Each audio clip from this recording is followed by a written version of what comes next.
Got this in the mail today, and this is one of the $89 Hanglong Shermans. This is the 105mm howitzer version. It's all plastic. Went for 89 bucks with free shipping. Now, this tank runs on the very latest Hanglong electronics, which probably don't show up very well in the video at all. But they have the 2-sound feature, volume control from the transmitter, which you have to turn on before it'll work. Edit.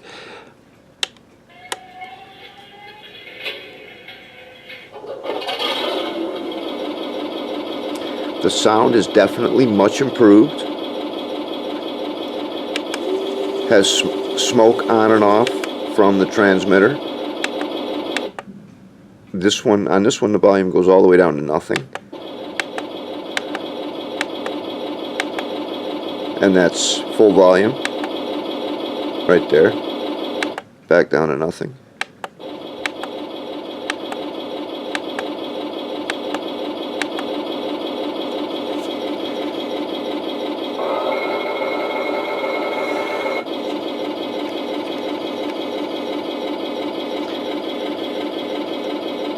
Now this does have up and down on the transmitter.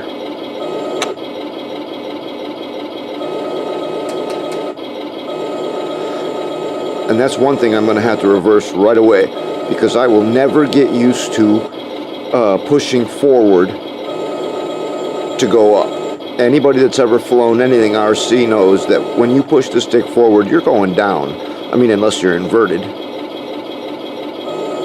So that's still difficult for me to get used to, and it does not cycle through. When it gets down to the end, you can hear it clicking. It's reached the end of its travel.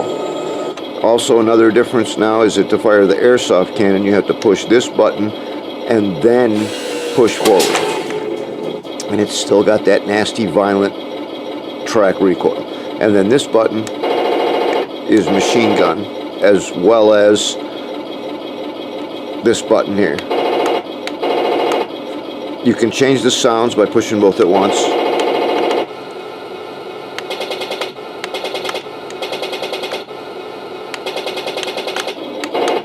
I think Steve already demonstrated all this, but the thing is, and the reason we're doing this video is because of drivability. Hanglong has really come a long way with their features and the things that the tank will do, but it still is not really proportional. No matter how delicate I am with the stick, it gets to a certain point and then it just simply locks the track. Now that works, and I suppose I can get used to it, but it's kind of jerky.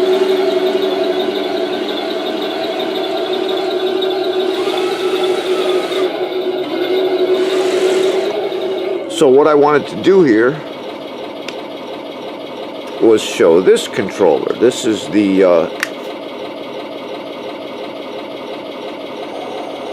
Hanglong Tauschpanzer, but it's got the Tiangen electronics in it. See how that'll curve without just one track locking up?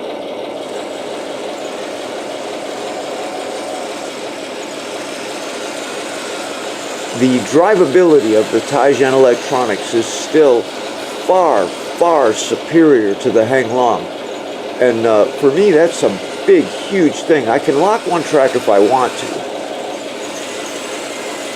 but I don't have to. I can curve slowly. And with the Tiangen transmitter, the trim seems to work much better.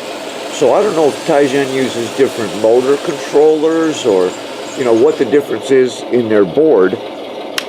But the point is that no matter how far Hanglong has come, it still doesn't drive well enough for me to be truly satisfied with just stock electronics. That was the plan for this Sherman. I wanted to leave it completely stock and just detail the crap out of it. Make a really nice looking tank, hoping that everything would be good enough with the plastic tracks and the electronics that it's got, and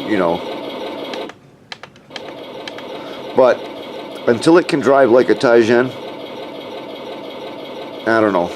So what do you guys think? What's your experience been with drivability?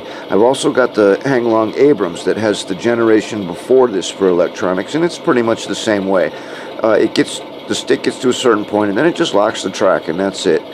Even like outdoors at full speed on a flat level surface, you just barely nudge the stick, and it'll curve just a tiny bit, but then bam, that track locks, and that's it.